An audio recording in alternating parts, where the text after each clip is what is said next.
Thanks very much. First of all, ladies and gentlemen, thank you so much for being a part of today. We really cannot say enough about the Austin Community College team that hosted us, that helped us put this together, and that, like Pat just talked about, is absolutely our partner in innovation here in Austin and lies at the foundation of everything that we really do. So special thank you to Austin Community College.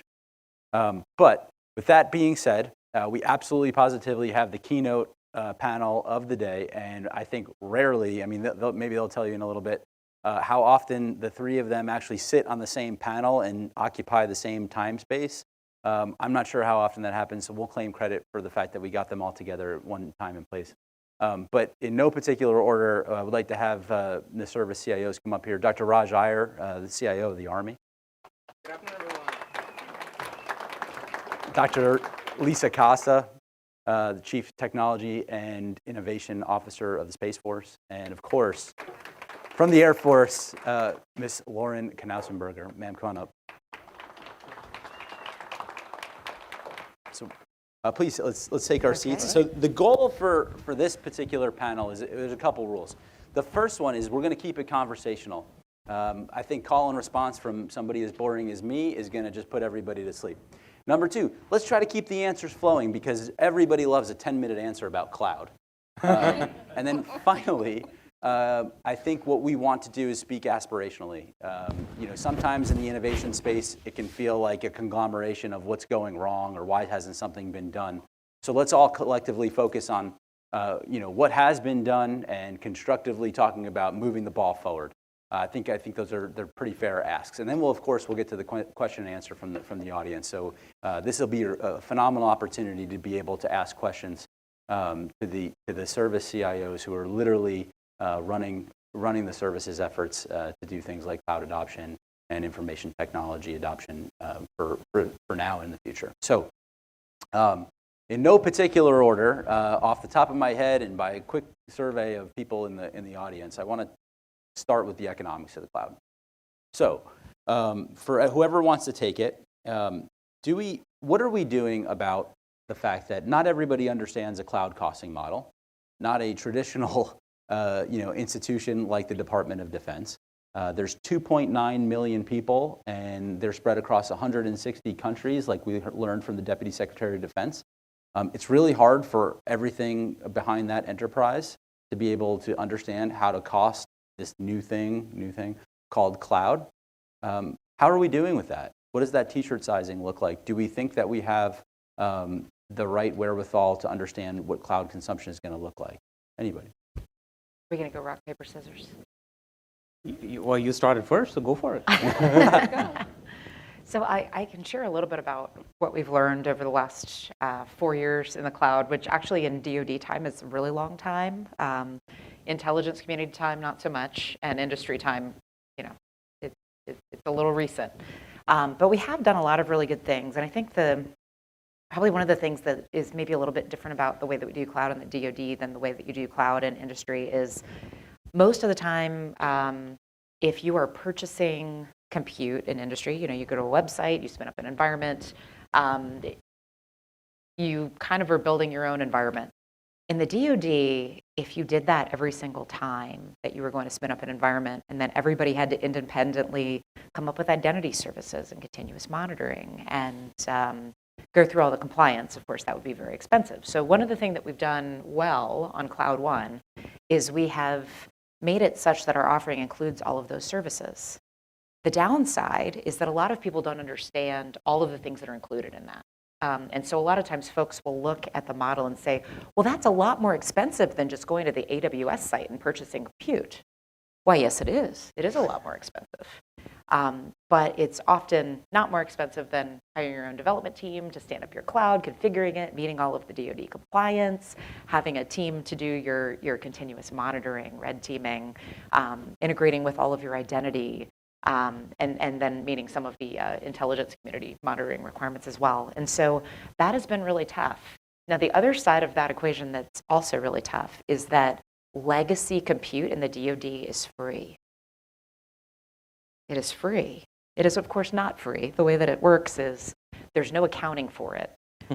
You show up to the data center, you relinquish your rack of servers, whatever you have, on some poor, unsuspecting comm squadron. And you say, here you go, buddy. And then the base pays for your energy bill and all of the space. And so largely, that has been how it is. And we've been trying to get out of the data center business, the independent data center business in the DoD for a while. We've had some pretty good success. I think both Army and Department of the Air Force and Navy. But there's a lot of false equivalency there. We are trying to get to the point where we are more consumable. One thing that we've done not as well on Cloud One is that we've kind of done more of a one-size-fits-all. You have to show up and you have to consume all of the services, which is very expensive if maybe you only do need compute. And so we're going back through and looking at more of a SKU model. How do I get exactly what I need? All the way up to I just showed up and I hit a button and my environment works and it's accredited, which at the end of the day really is what most people want when they're trying to spin up an environment in the DoD. I can talk about Space Force, and then I can talk a little bit about what we did at Special Operations, because 4 months ago I was the CIO of Special Operations. So, I really applaud the going back and looking at the options, because sometimes someone is just trying to quick, sandbox sort of thing. And you don't want them to spin up a new capability exactly like Lauren said, because invariably there will be no security associated with it. And so, we want to make sure that people are maintaining good cyber hygiene. And so I applaud that, because that's going to really incentivize people to use Cloud One. At Special Operations, what we did, because people did not originally, at the beginning, understand the cost of cloud, especially when they were in remote areas, and then trying to access cloud and trying to move a lot of data, and then I'd get this must-pay bill that was breathtaking. I'm sure some of you can relate to that, even in industry. But what we ended up doing was establishing a CDMO, a cloud management office that actually managed resources for everyone, and it was within the acquisition executive's office. So, and it was within the PEO for IT services. So that worked out great, because it was a one-stop shop, and as a CIO, you could actually then go to one place and say, this is where all of our data is. It was all over different clouds, but at least we had a record of that, and that, as a CIO, is gold. Yeah, so I want to echo what Lauren said. I think, comparing costs, cloud costs versus data centers, like a false equivalency. And anybody's trying to do that exercise of trying to come up with some kind of return on investment or doing a comparison is just really a false analysis. It was no-brainer, when the executive order 14028 was put out by the White House. It was very clear, right? Zero trust and move to the cloud. Why did they say move to the cloud, right?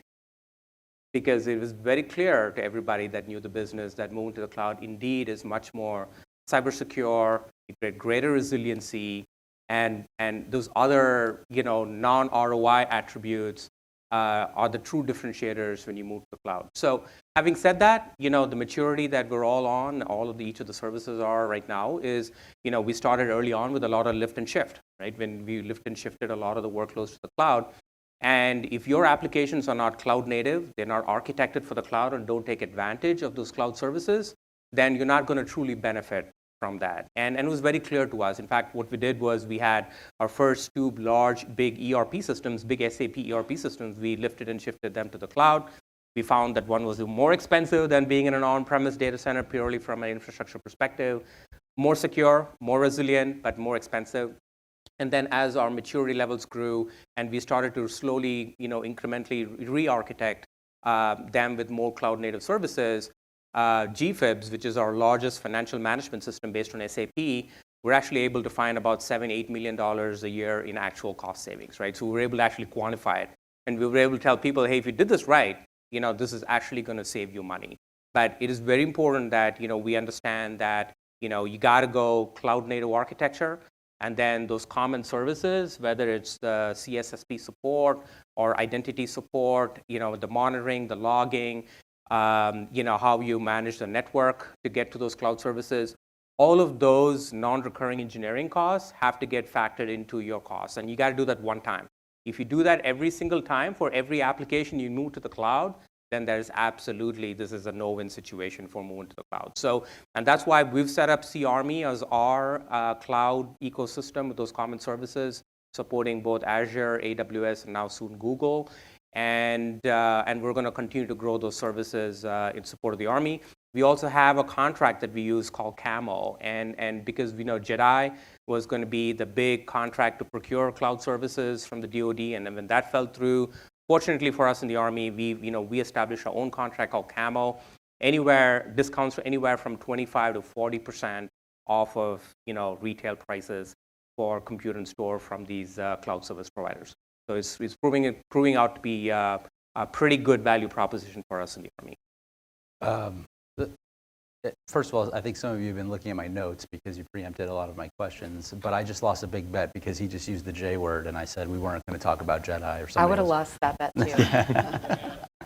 I wanted to ask a quick follow-up because you mentioned the exact pricing. Dr. Iyer just mentioned the exact pricing, and Lisa mentioned you get this bill you weren't expecting. So as that federal statute and then the trickle-down departmental statutes push people to the cloud, do we have, whether you want to call it a budgeting problem or a workforce problem, those clients or those customers of cloud or those DoD customers of cloud, do they understand they're going to get a bill not just for the lights being on, but the ingress and egress fees that are associated with it?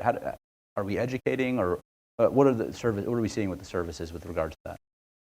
I don't think everybody understands it. I think it really has to be an area of emphasis in right, CEOs, as they're rolling it, because those are going to be the big users, they're primary big users of cloud.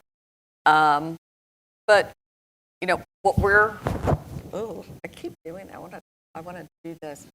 But one of the things that we're really interested in with regard to cloud that may be a little bit unusual, at least in Space Force, is we're looking at cloud providers to put infrastructure into space. So we want, cloud on orbit, and we want communication between different orbits, right? So we want LEO, MEO, and GEO to be able to talk to one another. We want to be able to do processing, compute in space. A lot of space assets were put up there with very low compute power, with a lot of ability to collect, but not a lot of ability to do anything but transmit. To think about that and think about all of the data having to go to a ground station to get processed. And then, you have a lot of backlog, then you have to move data somewhere else for decision making. We don't want to do that. We want to move processing as close to the data collection as possible. And then we only want to communicate, when you're talking about ingress and egress, you only want to communicate then what is important for the particular mission. So it's a little bit different model, but I think it does translate to the other domains. And I think it will definitely support the other domains because, again, having been in special operations, what's more remote, right? You've got a team that's like on the African continent, or you have a ship in the middle of, the Pacific. Those are pretty darn remote areas that you can reach with really good comms from SATCOM. Yeah, I think from a cost perspective, so what we tell our customers when they come to cArmy is that, there's going to be the baseline cost established depending upon, how it's architected and when this application is migrated to the cloud. But we also tell them that that's the very first step in the process, because after that, when you start to optimize the cloud spend using our cloud tracker tool And you look at the real benefit of cloud is the elasticity, right? You can spin up and spin down, compute and store depending upon, when it's used, looking at usage patterns, and how much backup do you need, how much redundancy you need, and all of that stuff. And if you did that smartly after that initial baseline is established, it's actually going to you're going to start to see that they're going to start getting money back. And so that requires some good governance and management of that compute and store capacity in the cloud. And those tools are available. So we have, our tools integrated into cArmy that's telling every customer, on a recurring basis, how much money they're actually saving. In fact, that's one of the metrics that I see on my dashboard is on a continuous basis, how much money we're actually saving the Army through cost optimization in the cloud. I mean, you don't have to, but. Well, I mean, talking about compute space is way cooler than talking about cost models. But I'll give you a very brief, I essentially pay for fixed costs for how we are going to improve our cloud environment itself. We do charge our customers for their migration, their compute, but Lisa's point, I think as much of the commercial world kind of went, ooh, we're all in the cloud too. Oh, actually, that should include edge too. Maybe let's bring the compute a little bit closer to us again and do more of a hybrid approach. And so we're doing the same kind of thing in the department and looking at things like, for instance, overseas. A lot of times we have rules where we foreign data center. We always have a rule where we cannot say foreign data center. And so we have to get pretty creative how we do compute overseas, and we have to deploy edge nodes and getting our architecture to the point where whether we're overseas or whether we're home, how do we compute as close to us as possible? How do we keep our costs in line? I can tell you we save something like 40% of cost moving things to the cloud, but on the whole, does that make up, is it 40% with that central investment? It depends. And so we're still working on how do we make our operations more and more efficient. But I love your point about compute in space. Right now, not just in space, but in even some parts of our terrestrial comms, we have to cheat a little bit. And we have to press algorithms, comms. In the Air Force, we have to think about compute on a jet and how do we get that data back, no matter where we are. And oftentimes, how do we get that back through some sort of a signal space back to an operator probably on the ground? So it's definitely a very interesting and rich problem set, and not just about cost.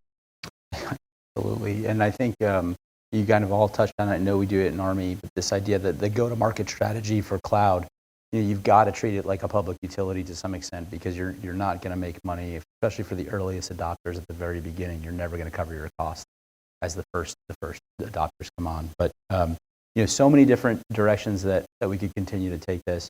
But Dr. Iyer, you said something that kind of got me, and to the extent that I'm not asking anybody to endorse anything, but when we talk about going boldly into cloud native, into the DoD, invariably there's probably going to be some questions out here about cloud service providers.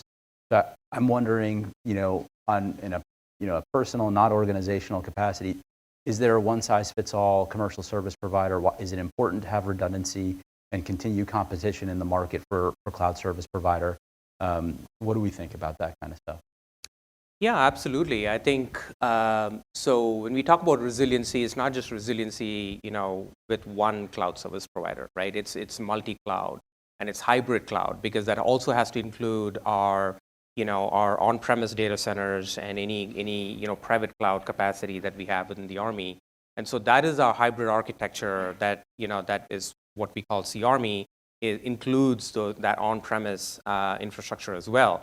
And when you're able to look at that total capacity available to you from a compute and store perspective, now you can look at looking at what workloads are best optimized in which cloud service provider environments, right? And there's plenty of data there from industry that says what types of workloads work better in Azure, some in AWS, and so that all goes back into what I talked about, architecting it right for cloud. And when you're architecting it for cloud, we always tell our customers, do not come to us and tell us that you have a preference for a certain cloud service provider, right? If you're coming and tell us you want to go to AWS, I'm going to stop you and say you got it wrong, right? Don't let any sales guy, come tell you that you need to move to AWS, Azure, or any one of these things. Because when you start dissecting the architecture and look at what are the services, what are you actually doing, you're going to start finding that there are certain models and templates that we've developed that will drive you in one direction versus another. But absolutely, I think we need the competition. What I am, though, a strong believer in it is that I think we've made it really hard with the impact levels and FedRAMP certifications and all of these things to make it really hard to achieve parity with commercial cloud, right? Because if we truly want to take advantage of commercial cloud, we gotta adopt commercial cloud. We don't really adopt commercial cloud, right? Because when you go FedRAMP, you're already now in an environment that has been tailored, for that, for the government. And then when you go, impact level 5, impact level 6, and so on, now you're getting more and more specialized into specialized environments that, gets harder and harder for commercial service providers, cloud service providers to achieve parity. And we see that today, even with, our implementation of Office 365, right? You look at how rapidly Microsoft is able to provide new features and capabilities in their commercial version of Office 365, and you look at, each of our tenants that we have in the impact level 5 environment, it takes months, and sometimes some features we will never get, within our tenants just because, somebody made a determination that it's not secure enough. And quite frankly, if we honestly truly believe in, zero trust, and we have the right architecture for zero trust, and that's how we're building, our cloud services, then, we really need to question and look hard at, what do these, these compliance and certifications mean when it comes to commercial cloud, because we're not truly taking advantage of what truly commercial cloud provides. Thanks, sir. I have a feeling we're going to get more questions about security later, but Lisa? Well, being vendor agnostic provides resilience, right? And if you have a global mission and you are thinking about primary, your PACE plan, primary, alternative, contingency, and emergency operations, right? You want to think about how you can move critical services across cloud instantiation, right, regardless of the vendor. Then you start looking at a map of the globe and where different commercial vendors have their cloud instantiations, and you start to identify where strengths and weaknesses are, right? So I think it's fundamental to all CIOs to kind of look across their investment portfolio in cloud and determine which stacks might have to perform in which areas, especially ones that are critical. So it's all about prioritization, and that's a really hard thing to do. We tend in DoD to make everything's equally important, regardless, right? I can guarantee that it's not, but we all feel because, of our particular organizational ownership of a particular solution set, that is a critical asset, right? But, in warfighting, it may not be. So CIOs have to do really the hard job of prioritizing, and that's not always a very popular job, and that's why I always say, being a CIO is not a glamour job. It really is not. People hate you because you're always telling them, it's great when you can tell people that you're providing them a new service, but a lot of times you're telling people, hey, look, we need to develop, right? And if we're really going to do transformation, if we're really going to, and not just kind of like evolutionary little steps, but really transform the next generation of information technology environment, then we really need to think about what is important in that environment. Raj, did anyone tell you that before you took the job? That it wasn't No, I got glamorous. conned. That makes all of us, right? Yes. No, but it actually is an incredibly rewarding job for that reason, because none of this is hard. None of this is easy. Like, if it were easy, we would have done it a long time ago. We have to pretty much vertically integrate everything that we do across so many different things. But very, very briefly, in Cloud One, today we have Microsoft and Amazon in there at scale. We have Google a little bit. We'll soon have Oracle. But the strategy is, as we want the best providers, we have some choice. We'll continue to have choice. But one thing that we're really not doing great at right now is moving things quickly. And part of that is because we don't just partner directly with those best-in-class cloud vendors. We'll have a defense prime in the middle, and even even defense primes that are working really, really well with us, leaning forward as fast as they can, they're not the guys that built the cloud. And so I have had a couple of those large cloud vendors make a bet with me recently. Well, I put chips on the table, they put them on there too. But one of them said, hey, I bet we can migrate 100 applications in a month. And I was like, okay, you're on. So we're putting in place some of the structures now to have one or more cloud vendors come in and see, can they do 100 a month? Can they include some of those opponents where we have some really interesting, unique problems? And even more importantly, can they help us get out of our own way on some of the processes that we have in the middle and some of the thinking where we're stuck? Because as much as we're doing really, really wonderful things, and actually I think we have the world's largest cloud instantiation, I think that's still the case, we still have such a long way to go when it comes to velocity. So I'm really excited to do that race to the cloud, and it's one of those places where I can joke, kidding, not kidding, with those cloud providers that our incentives are 100% aligned. They want me to pay them for compute. I want to pay them for compute because that means that the vast majority of my enterprise is in their cloud, exactly where it should be. And people ask often, hey, why is it so slow?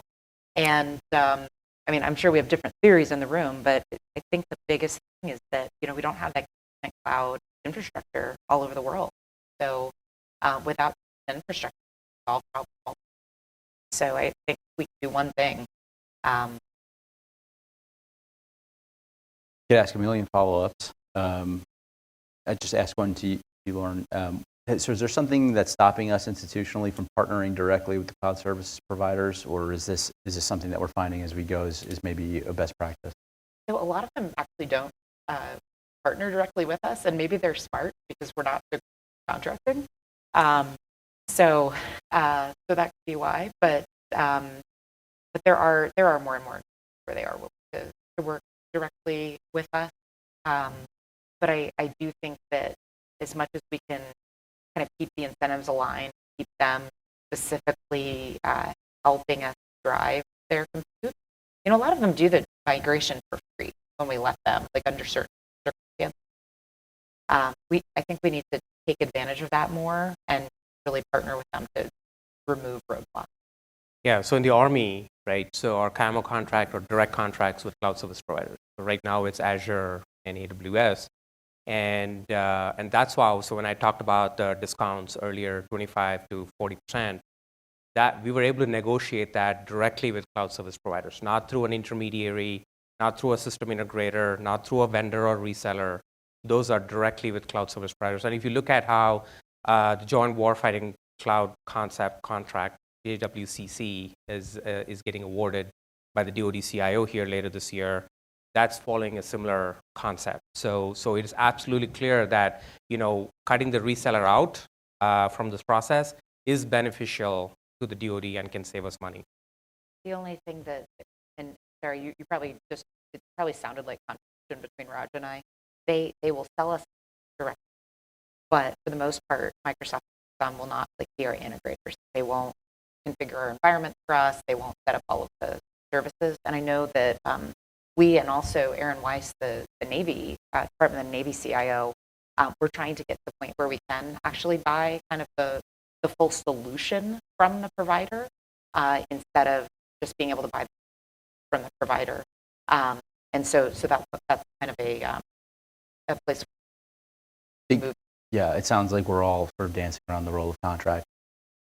But I don't want to belabor that. I want to keep moving around because I know we've got a lot of questions coming and a lot to get to with this audience. But I want to talk about, you know, the human angle of security with regard to cloud. And there's a lot of us, you know, as we try to be early adopters or help our larger enterprises move into the cloud, we're noticing that we've got, you know, and this is a vast, this is a large, you know, casting a wide net here, but we've got an entire generation of security assessors who are very comfortable assessing security on-prem, not so much in the cloud, and you know, there's a sense that we can only go as fast as that generation is comfortable with managing risk. How do we get more people in the departments comfortable with risk to help bring the value that cloud brings? Yeah, so let me take that on, right? So again, I want to go back to what I said earlier. If we're going to put compliance and cloud in the same sentence, that's where we're going to get in trouble. And I can tell you that any commercial cloud service provider is far more secure than any on-premise data center ever will be any given day, period. No, there's no debate on that. And yet, you know, we want to apply the same lens to the commercial cloud that we apply to on-premise data centers in checking or validating compliance against some checklist. That to me makes no sense, because if you look at, you know, if you look at the controls, the logging, the monitoring, and everything that goes into a commercial cloud, and by the way, let's assume that, you know, let's say a commercial cloud service provider does go through some kind of FedRAMP accreditation or certification. There's already a third-party audit that's already done. There's already, you know, red teaming and all of those things that go into achieving certain levels of FedRAMP certification. And then we try to put, you know, other DoD level, you know, compliance on top of it. And then we want to get another third-party assessor to come in and do, you know, security validation assessment on it. I mean, it just, you know, we keep adding layers and layers and layers of, you know, compliance that, and then, like you just said, you know, half of these people have no idea what they're even assessing, because they're going against some old checklist of things that would apply to an on-premise, you know, physical compute and store, you know, that they're used to, and they're trying to apply the same rules, and it's just incongruent. And I think that's what we all need to collectively, we CIOs, I think, need to push hard against. And I know I do. I know the DoD CIO agrees with us conceptually. We just now need to start changing all of these policies and rules around how this is done moving forward. I think the good news is that it's a lot easier to do in the cloud. It's a lot easier to automate. It's a lot easier to have control over what's in your cloud, or to know what's going on, and to see the inheritance. So even if you're following some horrible 900-item checklist, you don't have to know that you're following a horrible 900-item checklist, because there's not a person actually checking boxes. And we've been able to actually effectively kind of leave legacy assessors out of the cloud, which has been awesome, because we were starting over. And we only have certain authorizing officials who we have involved in the cloud too. And so it's largely been, okay, new technology, new people assessing it, largely automated, providing CSP as a service. So it has been easier. And I think it's actually a pretty big incentive for people to move to the cloud too, with new applications, because it is easier to go live and you only have to do this much work. Absolutely. Yeah, I think everything's been said. You know, what I would like to really add is why Space Force wants to use the cloud so much, right? So I'm just going to hijack your. Please be my guest. You guys are above the clouds. Right, exactly. So, so Guardians, which are, you know, is the Air Force equivalent is airmen, the Army equivalent is soldier, the Space Force is Guardians, and they only experience their operational environment through digital data, because despite the SITCOM, we have our own SITCOM. I don't know about anybody else, but we have our own SITCOM. Please tell them about your engagement earlier today with some of the musicians. They asked you if Space Force was real. Oh, yes, they did. They asked me if Space Force was real. I was on an elevator. They asked me, they saw my T-shirt, my shirt. They said, "Oh, are you in the Space Force?" I said, "Yes." Is that a real thing? Is that What was your response, ma'am? Or is that commercial then? And I said, well, it's new. But, I explained that it was a military service, and then they wanted to know if I had been in space. And I said, well, I wish I had, but I love that. But, our guardians, most of which will not be in space, and regardless of what the SITCOM has, we're not putting boots on the moon. And so, yeah, exactly, yeah. But if you think about other services and special operations is joint, right? And so it's Navy SEALs and Green Berets, Army Green Berets, et cetera. When you think about that and how they experience their environment, a sailor feels the sun on their face and feels the waves underneath the ship, et cetera. They're swimming through the water. If you're a SEAL, if you're a Marine Raider, you're crawling through the mud and you feel that grittiness. But again, if you're this guardian, you really have nothing that you can crawl through except data. And so we want to use the cloud to move to the next generation of experience, which we believe is providing more than a 2D representation of space for our guardians to understand the 6 degrees of freedom in space that are required, right? Because you have to understand orbits and how satellites move, and as our Chief of Space Operations says, space is hard.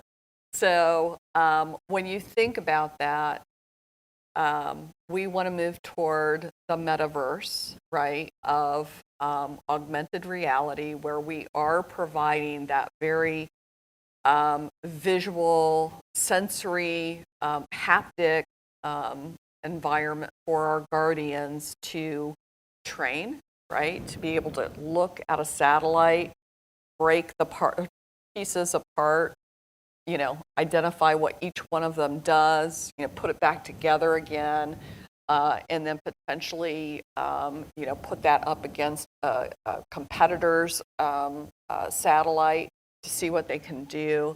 And so that's the next iteration of where we want to move, and cloud will be absolutely a critical technology to be able to do that, because we will not be able to do it, on all of the end devices that. So the audience can say very honestly later, you met 2 Guardians of the Galaxy today. Okay. But very seriously speaking, it is incredibly impressive what Space Force has done culturally, and actually some of the marketing and the appeal around Space Force, it has attracted just some really incredible digital talent, and I think it will continue to. And I mean, you guys are effectively a military service that is also a greenfield startup, and it's pretty wonderful. Anytime I want to do something wild, the Space Force is ready to giddy up. And they will be able to do it faster than any other service will. So it's a pretty incredible opportunity. You talk about culture and kind of reinventing. We've got Space Force as an incredible canary for just about everything. Well, let's start ideating on some questions that we're gonna ask our panelists. We're gonna give you about a minute to think about something, and maybe if we have some really good questions, maybe the panelists will be nice enough to stay past the 10 minutes remaining that we have. but I won't sign them up to do that. I have one final question, and it's about it's about risk, because that feels core to what we do in DoD is we manage risk. And I guess I'll posit this to Lauren first, because I think it might be an assumption, but like for most of your career in government service, it's been about being on the trail of managing risk, and now where this all goes with respect to DevSecOps and fast tracking outcomes to where they need to be fast tracked. What have you learned about managing risk, whether that be the famous continuous ATO or the RMF process, from basically action officer to now service CIO?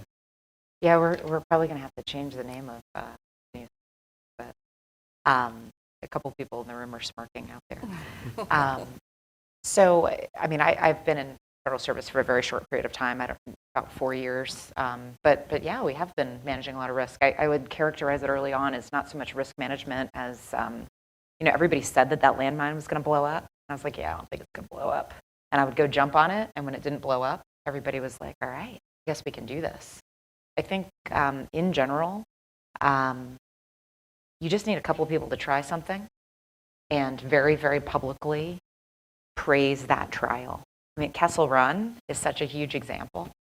They were the first ones to do the continuous ATO. They were doing incredible things. They took the risk. And once we saw that this incredibly innovative software factory was able to deliver results, and that it was being embraced by, arguably one of the most bureaucratic parts of the institution, the CIO shop. Ooh. Then people were like, wow, this actually, maybe we can really do something here. Maybe we can bring this, more and more of these innovation things that have been over there and truly scale these across our enterprise. Now, we've had varying levels of success at doing that, over the past few years. But I think it really just comes down to, we're going to have to continuously do cultural modeling.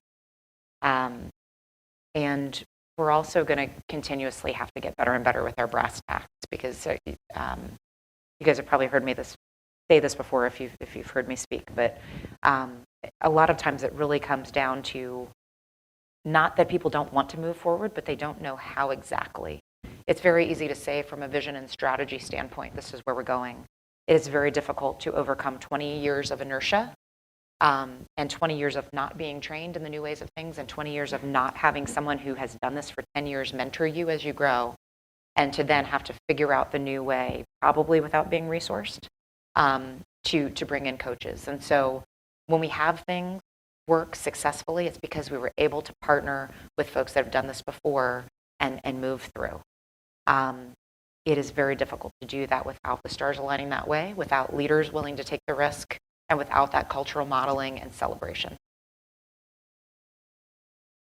I think that is a great example. And a lot of times, innovation is very personality driven, right? A lot of times you can point to something, say, yeah, well, that was, so-and-so, right? And, I go back to, Vannevar Bush, who was really responsible for a lot of the R&D during World War II and afterward for the defense industrial base.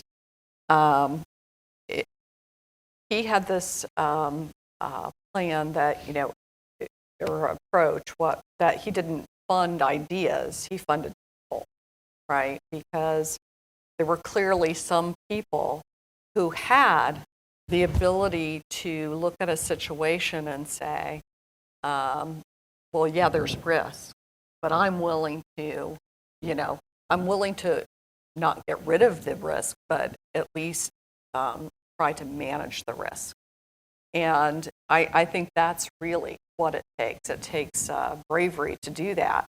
And I think there are a lot of people in this room who are doing this now, right? Army Futures Command, who are setting up, that very brave front of establishing new capability to change the fundamental DNA of the Army, which is, the oldest branch. So yeah, I really applaud that social change, and a lot of it, as all of us know, it's really not the technologies, it's the people. And so huge round of applause for all of you who are working in that area. Yeah, and I just want to foot stomp that, right? So for an organization that's 246 years old, and in the middle of our largest modernization effort ever in our history, that's not going to happen without taking risk. And so for us, it's very well associated with how we're going to transform the Army for the future and to win decisively through large-scale combat operations in multi-domain. And so it is not a science project for us. This is how we're transforming and modernizing the Army. And so from a risk perspective, I think the culture we're setting across the Army is, yes, calculated risk, absolutely yes, right? So you cannot be risk averse. But then what we also found was, people are willing to take the risk when it's shared risk, right? No one wants to be the only person that's assuming the risk. And so if we can talk about sharing risk through some kind of a governance, right, and establishing the partnerships, and then we're working it together, people feel a lot more confident taking on new challenges and trying new things. And the second piece is, data is going to be a huge enabler to, risk mitigation and helping people feel more comfortable with risk. Because if they can actually see and identify where it is and be able to quantify it and then be able to monitor it, they feel better. And when we don't know what it is we're getting into and we don't have no data to back it up, the first reaction you're going to get is, I don't want to do it, right?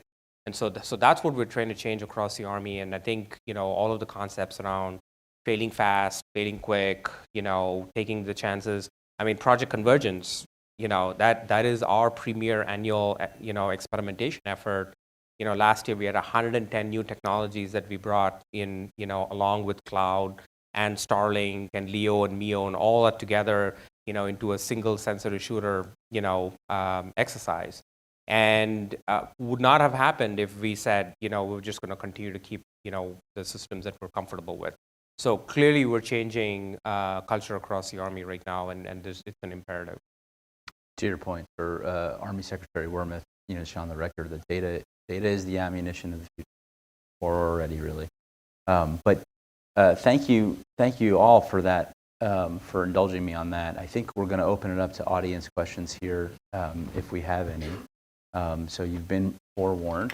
Does anybody have a question? Oh, I know this person's name. That is, we don't even need to introduce you. That's Specialist Jeremy Boyle, and he is a world-class platform engineer at the Army Software Factory, who had been employed by the Army as a combat medic. Nice. Hello, feeding back on that. So you already know who I am. So my question is, leading technical companies have full-time software engineers contributing to open source community. So as a platform engineer here at the Army Software Factory, I have already contributed some of my work to upstream Kubernetes. How do you think we can contribute or continue to contribute to open source community, share our experiences and improvements to other government organizations, and encourage other organizations to do the same throughout the Department of Defense? You can go ahead.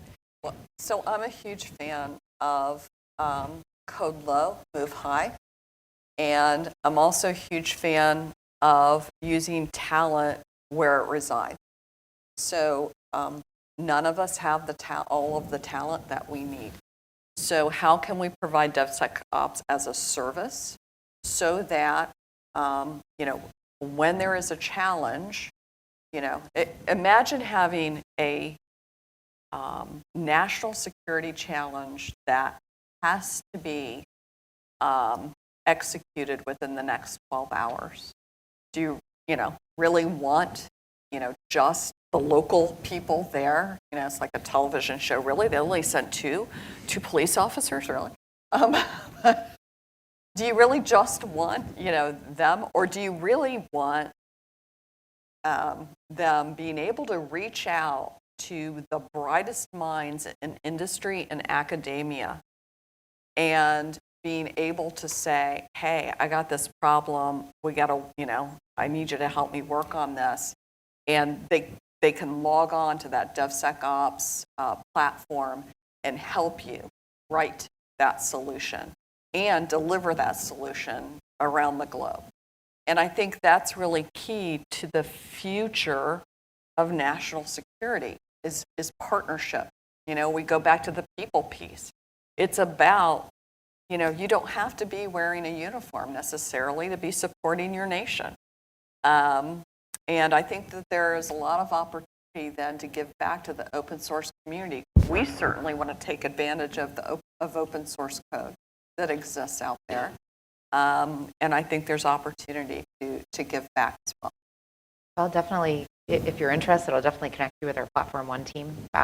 This is really the whole point of Platform One is to provide that community and that platform, not even necessarily as it is today, but to continuously evolve into that platform being a place that people can bring new capabilities and continue to work together, open source and inner source, depending on what the need is. But we do prioritize open source technology today. We contribute a lot of code to open source.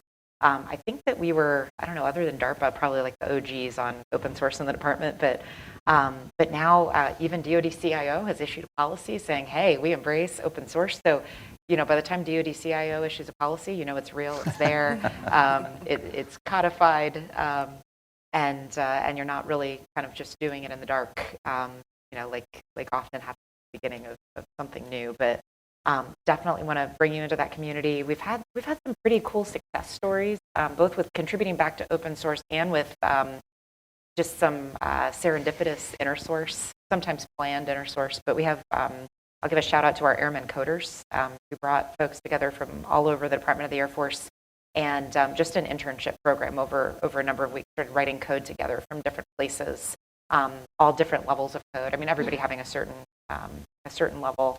But we want to do more of that, and we want to do it more across service. And I would love to get to the point where, we have the capability today, but we don't always do it today through habit and process, but to default to inner source and open source. Because whatever problem I am solving in my unit, someone else has the same problem.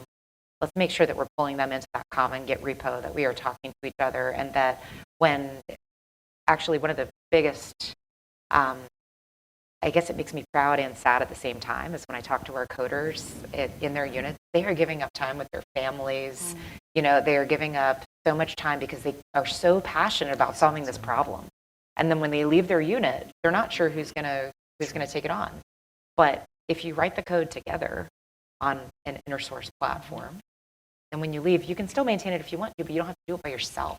And the 9 other units that are doing it too, that they are also giving away time with their family, maybe you're giving up a little bit less time doing it together. And then we also won't have senior leaders travel to those different places. They'd be like, why do we have 10 scheduling apps? So it's just killing many birds. Yeah, and I would start with the software factory ecosystem, right? You all met yesterday. There's 28 software factories across the DoD. You can argue about the definition of what a software factory is, but you have an ecosystem. I think many of you got together here this week and go build out that collaboration capability to start sharing amongst yourself first, and then we can talk about how we can extend that across the federal government. So a tremendous opportunity exists there. I'm personally taking that one for action, so I'm glad you said that. For those of you who don't know, this whole event started out as just the software factories trying to get together for South by Southwest, and it really exploded. And so hopefully we'll be able to take that and expand it. But I think we had a question over here. Yes, sir. Hi. I think this is working. Yep. My name's Alex. I work with modern apps at VMware. But Ms. Knausenberger, I'd love a little bit more nuance around the statement you made of 30 apps and 30, because I recognize probably any step is progress. But I think getting your perspective a little more in detail there, and frankly from you all around that migration into cloud, because I hypothesize that simply migrating into the cloud does not make you cloud native, nor does it necessarily result in a meaningful change in behavior by definition. But I assume there's a lot of nuance behind that, so your clarification there would be awesome. Sure. So actually 100 apps in 30 days. But so today we have a lot of process. First of all, the way that we get things into our queue to migrate in the first place is too slow. We are way too manual with the way that we assess the amount of work. We are very, very regimented in we shall refactor everything and we will go through this very specific process. And it's not necessarily what we need to be doing, just period. There's a lot of manual process in there in general that does not need to be there. And so the point of the sprint is to bring in those cloud providers who at this point, if I'm just going to use Amazon as an example, I can go and grab any number of apps. I have an automated methodology by which I can say, oh, that's going to take 2 seconds and I can automate the whole thing. Ooh, that's going to be a lot of work. That should probably just go away. And so there's just a lot that we can leverage there. The other thing would be that these cloud providers would have me on speed dial through the whole time. This policy is in my way. All right, I'm going to write a memo right now and sign it. It's not in your way for the next 30 days. How do we need to fix our process? How do we need to work with our prime to permanently automate different parts of this and leverage all of that brain power and also the commonality of having a couple doing it at the same time to tell us what is in our way and how do we clean it out. And the intent would be do this once, learn, fix some processes, do another sprint. Maybe we can do more than 100 the next time. Maybe we don't actually get 100 the first time, the second time we do. And then I want to do it on Zipper. And really see if we can get some velocity in the secret hybrid cloud realm as well. I think when you talk about investment, absolutely. I couldn't agree more with Lauren that we are very bad in the DoD of divesting of anything. We just want to add things onto a list, but we never want to take anything off. It's like all of the erasers got destroyed or something in a bombing. So that is a huge problem. So how do we, as she said, there are a lot of apps we should not be putting into the cloud because, quite frankly, they should just go away. And then what I would like to see, is creating a memo that says, hey, if you're going to go through the process of making an app cloud native, because you're going to rewrite it, you're going to use microservices, and you're going to go through all of that work, also make it mobile, because we do not write code for mobility. And it strikes me that we are 20 years behind industry, right? Because who else would, onboard someone and say, oh, hey, but you have to be in the building, right? in order to access, what X, Y, or Z. And so I think we should really make that mandatory if we're going to go through that process. Because again, that is, we're increasingly going to allow people to do their work regardless of where they're at. We're going to get a whole lot more productivity out of them. So I think we should maximize that potential. Yeah, so for us in the Army, at least in the business system side, the business mission area portfolio, we actually killed about 250 apps over the last 5 years. And that's from about 750 down to about 500. And we're looking at another 150, 200 that we're planning on killing over the next 3 years. And so, if you look at the number of users some of these systems have, they're like in single digits. And yet they've been around for years and years and years. But the other metric that we're really tracking is shutting down the number of data centers, right? So the approach that we had originally started with cloud migration was, we were just picking the ones that we thought had the greatest value proposition. But then, we would move a bunch of apps, but still the data center, we couldn't shut down the data center because there's still a few left behind. So starting this year, our approach is to start to go, data center to data center, kill, migrate, modernize, do the 5 Rs, and then, turn off the data center, keep moving. And so I've set an aggressive goal of a 50% reduction in our data centers between now and 2025, 50%. And that we're looking at about 150 data centers getting shut down. And that's a pretty aggressive goal, but I'm not counting the number of applications that would migrate. I'm counting the number of applications that we're going to kill, right? So that's the metric. So we're about 10 minutes over. I don't see any level of exhaustion yet from the panel members. Does anybody have any fast questions? And then, just for the audience, and then I have one final to close us out. We got two, it looks like. Three, maybe. Let's do some fast questions. You're allowing Paul to ask a question? I know, I'm sorry. So this is a people question. I've been a benefactor across my career of senior leaders that have created space for me to take risk, and they have underwritten that risk.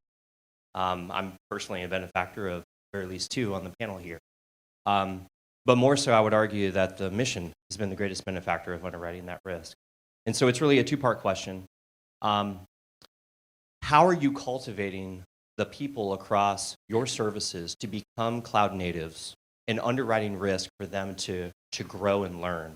And then second, how are you cultivating your successors that'll continue where you've left off in underwriting risk for where we need to go as a Was that your planted softball, Raj?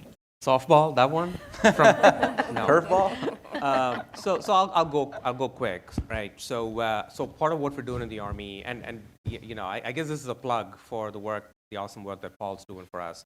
We're actually establishing cloud enablement teams across the Army, and the idea is that you do not want to centralize our cloud efforts, because then first of all we have a capacity issue. And then secondly, we're not able to create cloud natives across the Army if we just continue to just keep everything centralized. So with the idea of cloud enablement teams, we're really holding, each of the commands. I mean, we're taking them along the journey. We're taking the opportunity to not just migrate their application to the cloud, but we're teaching them what it means to move to the cloud. How do you architect it? Understanding the resourcing implications, understanding how to unlock the data in the systems. So that's all part of a very deliberate process of how we're actually migrating to the cloud. So we shouldn't forget that people training education aspect. In terms of the next generation of leaders, I would say that if we take this approach of democratizing cloud delivery and creating a larger pool of experts, every one of you, will be able to fill my job pretty easily. I have absolutely 100% confidence that will happen. None of you would want it, though. And this is never about one individual as a CIO, right? I think each one of us really are creating an environment where every one of you would be able to step into this position and do a job that's probably better than what we're trying to do. And so I have confidence that the growing pains now are because of the early stages that we're in, but I'm seeing good visible progress in every one of those areas. I don't know if you guys want to. I just want to say, every time that I speak to folks who are disrupting the services and DoD writ large, it is so exciting. I mean, that's the best part of my job, is going out and seeing places like this. I recently spent time with a number of ROTC cadets. Just incredible talent that we are bringing into all of the military services. It's incumbent on us to enable them, to not turn them off by giving them 20-year-old technology. And so it's our job to make sure that we try to break down as many barriers as possible while still maintaining a good security posture. But a good security posture does not include turning off services, right? How does that equate? And so that is really part of the challenge, right? I mean, again, it's why we have the glamour jobs of taking on some of the taking on some of the bureaucracy that is out there. I'm sure that many would view us sometimes as the bureaucracy, and I can tell you nothing could be less than true. I think many times that CIOs, CTOs, CTIOs, I don't care what you want to call them, CDOs, are oftentimes the people who are trying to break down the barriers so that next generation can really, again, I come from a soft background, so maneuver in, right? But I agree with Raj. You guys are ready, so I'm excited to see what you do next. Great. I think we should have a reality TV show where people come in and just like take over our jobs for a couple months. Oh, goodness. I love it. That would be very entertaining. But I really appreciate the question, and actually that's been one of the biggest goals that I have had in this job, is to make sure that when I leave this job, that there are any number of people that could step in immediately and do the job way better. And I actually keep a list of who are the folks that I think could step into my job today, who in a year, who in 2 years, who could backfill them. And I'm getting further down into the bench of knowing what those answers are, and it makes me really, really happy. But probably even more important than who's in my seat or on my leadership seat is who's feeling empowered across the enterprise to solve problems. And I think even more important than building a cloud skill set per se is giving people tools they need to do their job, getting it out of their way. And I don't think that we haven't done a very good job of that for the most part.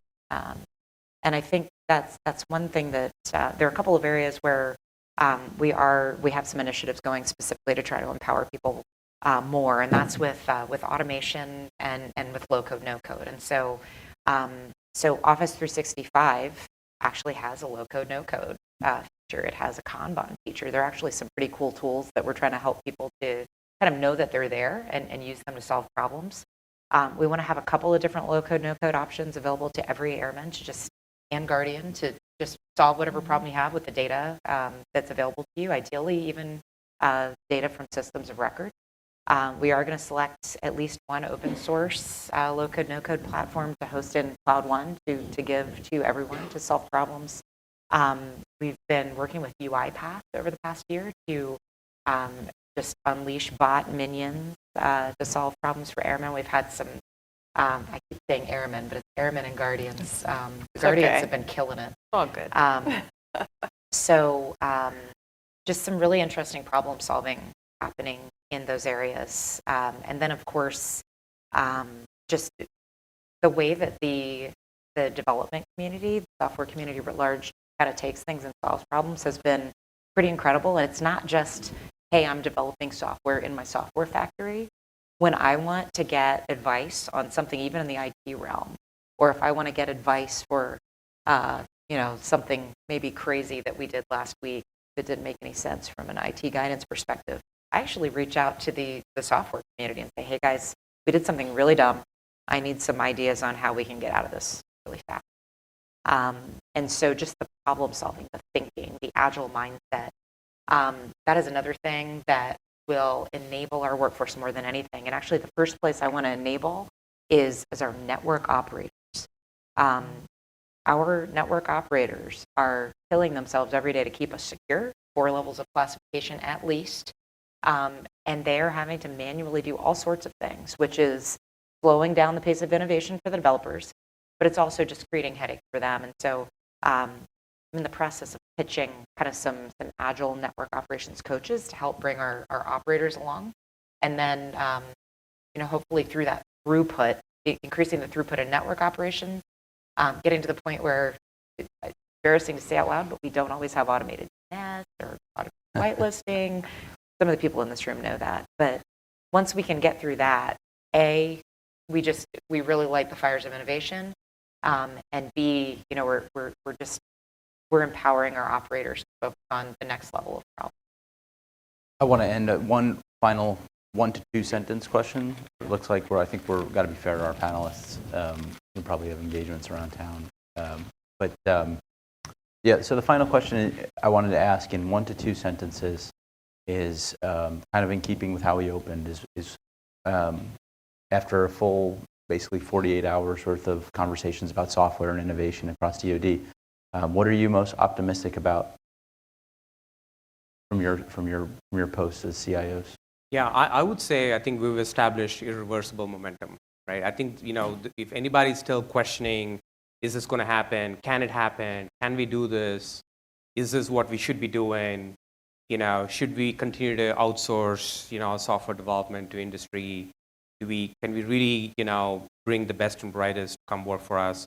I think we've answered all of those questions, and it's a big yes. And so now the real question is, okay, now how do we continue to build and scale from here? And I'm confident that we're on the right track from the Army's perspective. I'm most excited about the people and the passion that I see. Incredible amounts of talent and work ethic, and it just amazes me to see all of this coming together in these insurrectionist teams. I love that. So it speaks to my soft background, and I love it. And I think you guys are doing a fabulous job. So I get to hang out with software developers pretty regularly, and it always energizes me. I think it makes me especially happy that all of the services are coming together, and that I'm seeing the revolution spread. And rising tide lifts all boats. Too bad we don't have Aaron here to hear my ship analogy. But I do think that we are headed to irreversible momentum on software, but I don't want to say that and imply in any way that it is easy yet. It is way too hard still. And there are way too many silly things that we do to make easy things hard. And so just what I would say is I want to challenge the room, more and more, if you can self-govern as a community and speak with one voice and communicate with a very strong one voice to us on exactly what's in your way, and just be very loud. Because in the beginning, I think it's, in the beginning we want to reward heroes. Over time, you're all heroes in my book. But if you have to be a hero every time you want to deploy code, that's really bad. And so I want to definitely leverage the full power of the crowd. Help us to bust roadblocks with you. If you have ideas for policy, if you have ideas for anything that we can do to help empower you, especially when you say it together, and especially if you say it with us, I think we can move some of these once and for all. Well, I can't think of a better way to end this panel, and I know we're going to Pat to close out, but Guys, sure, we're just keeping everybody else from I'm happy hour. we're going to call a few other people up. So, Jason Hanna, Paul Puckett, Josh Marquise, Colonel K, if you're in the room, Beach, Abdul, Kate, you're here, come on up for a second, please. We're going to close this out the right way. I also want, while we're doing that, Sig stand up in the back of the room, and Lynn stand up in the back of the room, please. Come on. These two individuals have done a lot to put this together. Just want to take that moment. All right. Aaron Swain somewhere around here. Thank you, Aaron. All right. All kinds of folks. Who else am I missing? Zach, I'm sorry, right in front of you. Sorry. Zach, thank you very much. All right. That's really great. I'm going to get out of the way of this thing. So, this is the leadership, the executive leadership, the stewardship, the leadership that's going to come and make the difference, frankly, right? It's going to allow us to compete and win against our near-peer adversary, right? This is what happens because it's the new domain. It's the new imperative. It's software. Being software-enabled is what makes us different. It's going to make us successful. And because of the trail that's been blazed by these individuals up here, not me, by the way, these individuals up here, that's going to make the difference. So use this as the conduit to be successful. There you are, Colonel K. Sorry.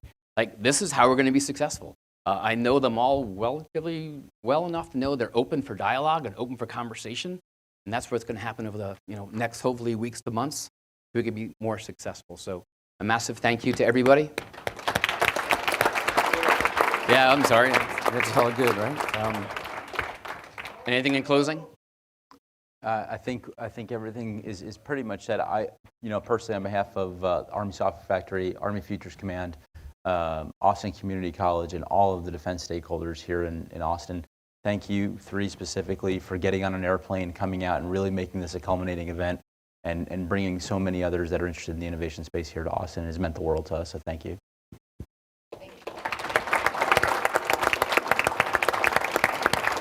I guess that's a wrap, and thank you all for participating and being here this weekend.